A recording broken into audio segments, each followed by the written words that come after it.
Hello दोस्तों, कैसे हैं आप लोग। उम्मीद करता हूँ आप लोग बहुत अच्छे होंगे अपने अपने घर में। दोस्तों फिर से मैं हाजिर हूँ एक नई वीडियो के साथ में। दोस्तों आज की वीडियो एक हॉरर कहानी है, हॉरर स्टोरी है। दोस्तों वीडियो को पूरा वॉच करना दोस्तों। और दोस्तों मेरे चैनल पे अगर नए हैं तो मेरे चैनल को सब्सक्राइब, लाइक, शेयर, कमेंट ज़रूर कर दें दोस्तों। चलिए दोस्तों स्टार्ट करते हैं। तान्या हमेशा शैतानियाँ करती रहती थी। खेल कूद की शौकीन तान्या कभी इधर भागती कभी उधर भागती। बस उसे कोई पढ़ने को ना कहे।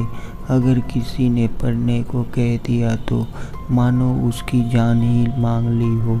उसे पढ़ना बिल्कुल भी अच्छा नहीं लगता था। तान्या चाहती थी कि वो हमेशा खेलती कूदती रहे और उसकी माँ उसे रोज़ शाम को पढ़ने के लिए बिठा देती थी।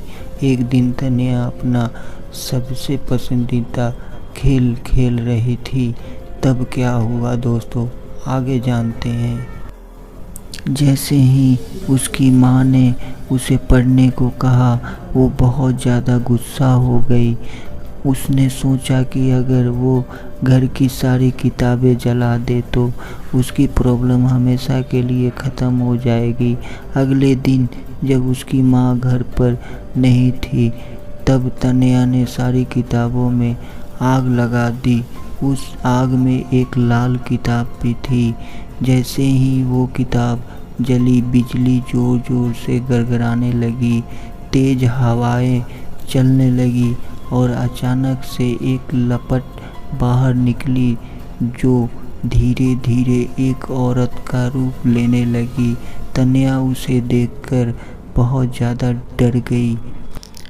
तभी अचानक वहाँ पर उसकी माँ आ गई और तान्या को एक थप्पड़ लगा दिया और तान्या की माँ तुरंत उसे पूजा वाले कमरे में ले गई। माँ ने तान्या को बताया कि जब वो लोग इस घर में आए थे तब कुछ लोग कहते थे कि इस घर में एक चुड़ैल का साया है। तो उन लोगों ने एक बड़े पुजारी को बुलाकर इस घर की पूजा कराई और उस पुजारी ने अपनी शक्ति से उस चुड़ैल को साए को इस किताब के अंदर कैद कर दिया और बोला कि कभी भी इस किताब को कोई हाथ न लगाए और अगर गलती से किसी ने इसे आग में डाल दिया तो ये चुड़ैल वापस आज़ाद हो जाएगी। तान्या ये बात सुनकर डर गई और बोली, माँ अब क्या करें। तब माँ ने बोला, पुजारी जी ने उन्हें एक पवित्र जल दिया था कि अगर ये चुड़ैल कभी गलती से बाहर आ भी जाए तो इस जल को छिड़क कर उस चुड़ैल को फिर से कैद किया जा सकता है। पर अब मुश्किल यह थी कि यह जल छिड़का कैसे जाए, क्योंकि वो चुड़ैल काफ़ी गुस्से में थी क्योंकि उसे इतने लंबे समय तक के लिए इस किताब में बंद कर दिया था। तभी अचानक वहाँ रोते बिखरते दो छोटे छोटे बच्चे आ गए और वो चुड़ैल उन बच्चों के पास शांति से खड़ी थी। माँ धीरे से कमरे से बाहर आई और उस चुड़ैल से बात करने की कोशिश करने लगी। जैसे उस चुड़ैल ने माँ को देखा वो चुड़ैल माँ पर हमला करने के लिए भागी। माँ के हाथ में वो पवित्र जल था। उस जल को देखकर चुड़ैल डर गई और वहीं रुक गई और बोली, मेरे पर ये जल मत डालो, मेरे बच्चे फिर अकेले हो जाएंगे। माँ ने उस चुड़ैल को बड़े ध्यान से देखा और पूछा कि तुम्हारे साथ क्या हुआ था। चुड़ैल बोली, मेरे पति ने मुझे वहीं जिंदा जला दिया था और मेरे बच्चे भूखे बिखरते रह गए और ऐसे ही उन्हें भी दम तोड़ दिया।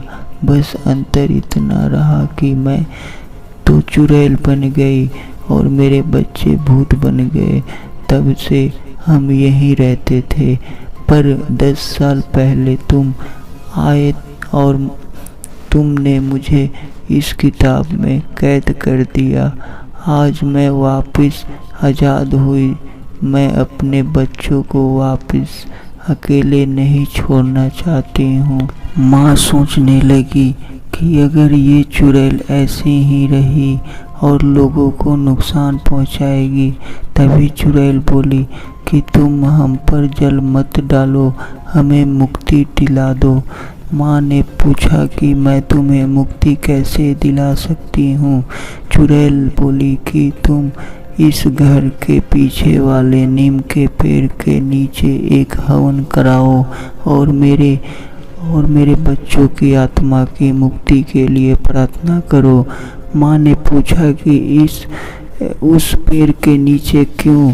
चुड़ैल बोली कि मेरे पति ने मुझे यहीं जलाया था और अगर कोई उस पेड़ के नीचे हवन कराता है और मेरे बच्चों की मुक्ति की प्रार्थना करता है तो मुक्ति मिल सकती है।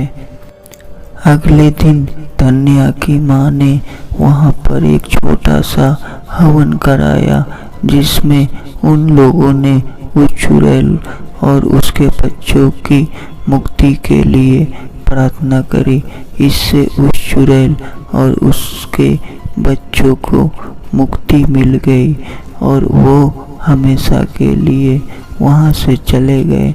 और धन्या को भी ये बात समझ आ गई, हमें ऐसे सारी किताबें नहीं चलानी चाहिए और हमें पढ़ना भी चाहिए, जिससे हम अच्छे समझदार इंसान बन सके।